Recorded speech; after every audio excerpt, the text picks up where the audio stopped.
দেশ স্বাভাবিক হলেই নবম জাতীয় বেতন স্কেল বাস্তবায়নের ঘোষণা এসেছে। বিএনপির ভারপ্রাপ্ত চেয়ারম্যান তারেক রহমান এবং অন্তর্বর্তীকালীন সরকারের প্রধান উপদেষ্টা এ বিষয়ে স্পষ্ট অবস্থান জানিয়েছেন। তাদের সমন্বিত বক্তব্যে উঠে এসেছে যে নির্বাচিত গণতান্ত্রিক সরকার প্রতিষ্ঠার পরই চূড়ান্তভাবে নতুন বেতন কাঠামো কার্যকর করা হবে।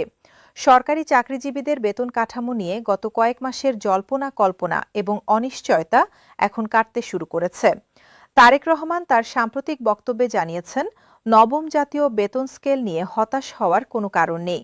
তিনি স্পষ্ট করে বলেছেন, এই বেতন স্কেল কোনোভাবেই বাতিল হয়নি, বরং এটিকে আরও বাস্তবসম্মত ও যুগোপযোগী করে চূড়ান্ত করার কাজ চলছে। তারেক রহমানের মতে বর্তমান বৈশ্বিক ও অভ্যন্তরীণ অর্থনৈতিক বাস্তবতা উপেক্ষা করে তাড়াহুড়ো করে কোনো বেতন কাঠামো ঘোষণা করলে তা দীর্ঘমেয়াদে টেকসই হবে না। এজন্য পুঙ্খানুপুঙ্খ হিসাব নিকাশ এবং রাষ্ট্রীয় কোষাগারের সক্ষমতা যাচাই করে বেতন স্কেল চূড়ান্ত করার নির্দেশ দেওয়া হয়েছে। তিনি বিশেষভাবে উল্লেখ করেছেন, নতুন কাঠামোতে নিম্ন ও মধ্যম শ্রেণীর চাকরিজীবীরা যেন সর্বাধিক উপকৃত হন, সেদিকে অগ্রাধিকার দেওয়া হবে। বিএনপির ভিত্তি নীতি ও নীতিমালা স্বীকৃতি দেওয়ার আহ্বান জানান তারেক রহমান। কোনো কাজ করলে সবাইকে স্বার্থের অনুরূপ বিন্যাস করতে হবে এবং স্বার্থ কোনো কোনো সময় অবহেলায় পড়তে পারে। সেই সময় তাদের বিরুদ্ধে বাল্যবিবাহের অপব্যবহার করা যাবে না, কার দেওয়া হবে। বিএনপির ভারপ্রাপ্ত চেয়ারম্যান আরও বলেছেন, নির্বাচন পূর্ব সময়ে বা অন্তর্বর্তীকালীন পর্যায়ে হঠাৎ করে এত বড় একটি অর্থনৈতিক সিদ্ধান্ত চাপিয়ে দেওয়া তার রাজনৈতিক দর্শনের সঙ্গে সামঞ্জস্যপূর্ণ নয়। তিনি মনে করেন, সুষ্ঠু নির্বাচনের মাধ্যমে জনগণের পূর্ণ ম্যান্ডেট নিয়ে আসা সরকারের পক্ষেই কেবল এমন বড় ও দীর্ঘমেয়াদী অর্থনৈতিক সিদ্ধান্ত বাস্তবায়ন করা যুক্তিসঙ্গত। সে কারণে নির্বাচন শেষে এবং স্থিতিশীল সরকার গঠনের পরপরই নবম জাতীয় বেতন স্কেল কার্যকর করার নির্দেশনা দেওয়া হয়েছে। এই পদক্ষেপে রাষ্ট্রের অর্থনীতি ও প্রশাসনিক স্থিতিশীলতা বজায় থাকবে এবং অনাকাঙ্ক্ষিত মুদ্রাস্ফীতি তৈরি হবে না বলে জানিয়েছেন তারেক রহমান। একই সঙ্গে সরকারি কর্মচারীরাও পাবেন সুস্পষ্ট ও নিরাপদ ভবিষ্যৎ পরিকল্পনা। তিনি জোর দিয়ে বলেছেন, এটি কোনো নির্বাচনী প্রতিশ্রুতি নয়, বরং একটি বাস্তবায়নযোগ্য ও সুপরিকল্পিত রোডম্যাপ। নবম জাতীয় বেতন স্কেল নিয়ে দীর্ঘদিন ধরে সচিবালয় থেকে শুরু করে মাঠ প্রশাসন পর্যন্ত নানা গুঞ্জন ও অনিশ্চয়তা ছিল। অনেকে বলছিলেন অর্থাভাবে এটি স্থগিত করা হয়েছে, আবার কেউ বলছিলেন পুরোপুরি বাতিল হয়ে যাবে। তারেক রহমানের সাম্প্রতিক বক্তব্য সেসব ভিত্তিহীন গুঞ্জনের অবসান ঘটিয়েছে। তিনি স্পষ্ট করেছেন, বেতন স্কেল পুনর্বিবেচনা মানেই বাতিল নয়, বরং এটি আরও শক্ত ও মজবুত ভিত্তির ওপর দাঁড় করানোর উদ্যোগ। তার মতে একটি দুর্বল ও ত্রুটিপূর্ণ কাঠামো চালু করে পরে বারবার সংশোধন করার চেয়ে শুরুতেই সময় নিয়ে সঠিক ও নির্ভুল সিদ্ধান্ত নেওয়া অনেক ভালো। এই দৃষ্টিভঙ্গি তার রাজনৈতিক চিন্তার পরিপক্কতার পরিচয় দেয় এবং চাকরিজীবীরা এটিকে অত্যন্ত ইতিবাচক বার্তা হিসেবে গ্রহণ করেছেন। অন্যদিকে অন্তর্বর্তীকালীন সরকারের প্রধান উপদেষ্টার পক্ষ থেকেও বেতন স্কেল নিয়ে গুরুত্বপূর্ণ নির্দেশনা এসেছে। তিনি স্পষ্টভাবে বলেছেন, দেশ পুরোপুরি স্বাভাবিক ও স্থিতিশীল হলেই নবম জাতীয় বেতন স্কেল কার্যকর করা হবে। বর্তমান রাজনৈতিক ও প্রশাসনিক বাস্তবতায় এবং অর্থনৈতিক চাপের মুখে হঠাৎ করে বড় কোনো পরিবর্তন রাষ্ট্রযন্ত্রে বাড়তি চাপ সৃষ্টি করতে পারে বলে তিনি মনে করেন। প্রধান উপদেষ্টা আশ্বাস দিয়েছেন, দেশ স্বাভাবিক হওয়ার সঙ্গে সঙ্গেই নতুন বেতন স্কেল কার্যকরের সকল প্রস্তুতি সম্পন্ন থাকবে, যাতে ঘোষণার পর বাস্তবায়নে কোনো বিলম্ব না হয়। এতে প্রশাসনিক ব্যবস্থাপনায় কোনো অস্থিরতা তৈরি হবে না।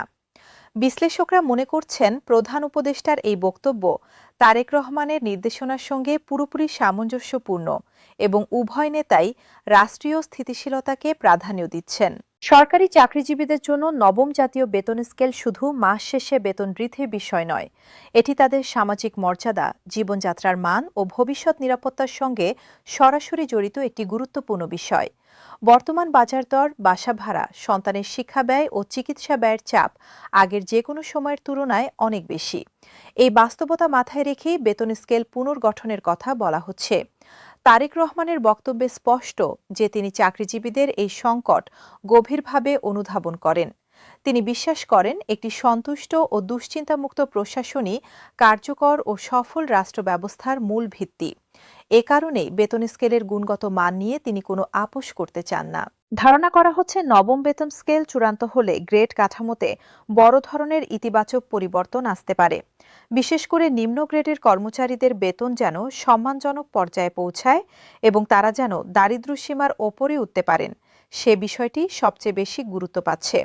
পাশাপাশি উচ্চ গ্রেড ও নিম্ন গ্রেডের বেতনের ব্যবধান একটি যৌক্তিক পর্যায়ে নামিয়ে আনার কথাও আলোচনায় রয়েছে।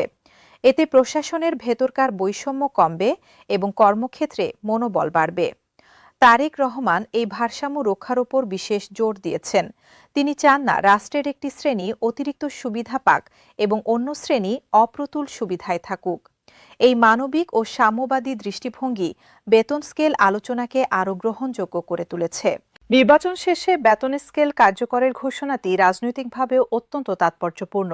এতে বোঝা যায় ভবিষ্যৎ সরকার গঠনের পরিকল্পনায় সরকারি চাকরিজীবীদের বিষয়টি অগ্রাধিকার তালিকায় রয়েছে। এটি কেবল তাৎক্ষণিক জনপ্রিয়তা অর্জনের কৌশল নয়, বরং দীর্ঘমেয়াদী রাষ্ট্রচিন্তার একটি অবিচ্ছেদ্য অংশ।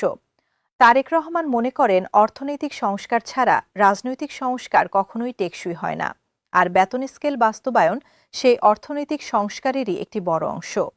নির্বাচন পরবর্তী সময়ে এটি কার্যকর হলে রাষ্ট্রের আর্থিক পরিকল্পনাও আরও সুসংগঠিত হবে এবং বাজেটে এর প্রতিফলন ঘটানো সহজ হবে। এই বার্তাটি শুধু চাকরিজীবী নয়, সাধারণ জনগণের কাছেও ইতিবাচকভাবে পৌঁছেছে, কারণ এতে অর্থনৈতিক শৃঙ্খলা ফিরে আসবে।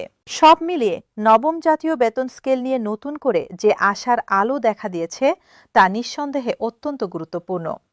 তারেক রহমান ও প্রধান উপদেষ্টার বক্তব্যে একটি সমন্বিত ও স্পষ্ট দিক নির্দেশনা ফুটে উঠেছে। নির্বাচন, দেশ স্বাভাবিক হওয়া এবং অর্থনৈতিক স্থিতিশীলতার পরই চূড়ান্ত বাস্তবায়নের পথ বেছে নেওয়া হয়েছে, যা একটি বিচক্ষণ সিদ্ধান্ত। এতে হঠাৎ কোনো ধাক্কা বা অরাজকতা নয়, বরং একটি সুশৃঙ্খল ও পরিকল্পিত পরিবর্তনের সম্ভাবনা তৈরি হয়েছে। বাংলাদেশের লাখ লাখ সরকারি চাকরিজীবী এখন অধীর আগ্রহে সেই সময়ের অপেক্ষায় আছেন যখন এই বেতন স্কেল বাস্তবে রূপ নেবে। সাম্প্রতিক বক্তব্যগুলো থেকে এই বার্তা মিলছে যে এই অপেক্ষা আর অনিশ্চয়তার অন্ধকার নয়, বরং একটি সুন্দর আগামীর প্রস্তুতির সময়।